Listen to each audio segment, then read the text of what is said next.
Okay. Ito mga idol, 1874. Ito po mga idol ay silver coin. Ayan, okay mga idol ha. Ito po. Yan. $3 or $3. Ayan. United States of America. Ayan po siya mga idol. At ito mga idol, yung coin na po ito mga idol ay silver po siya. May grams po itong 27 grams. Yan mga idol.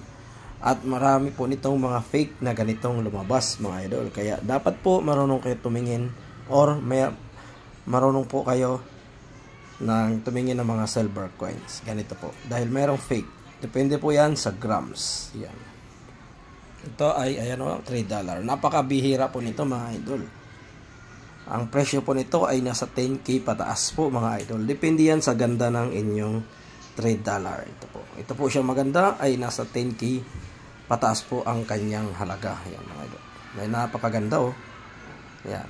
Pag mayroon po kayong ganito mga idol, bumibili po ako niyan. Kaya PM lang po sa mayroong ganitong mga old coins na $3.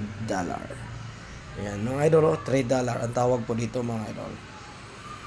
Silver coins $3. Ayan.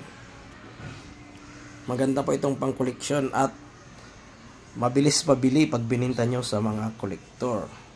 Hindi po yung walang mga halaga, yung tulad ng mga piso 1974, 1972, yan po ay walang mga halaga.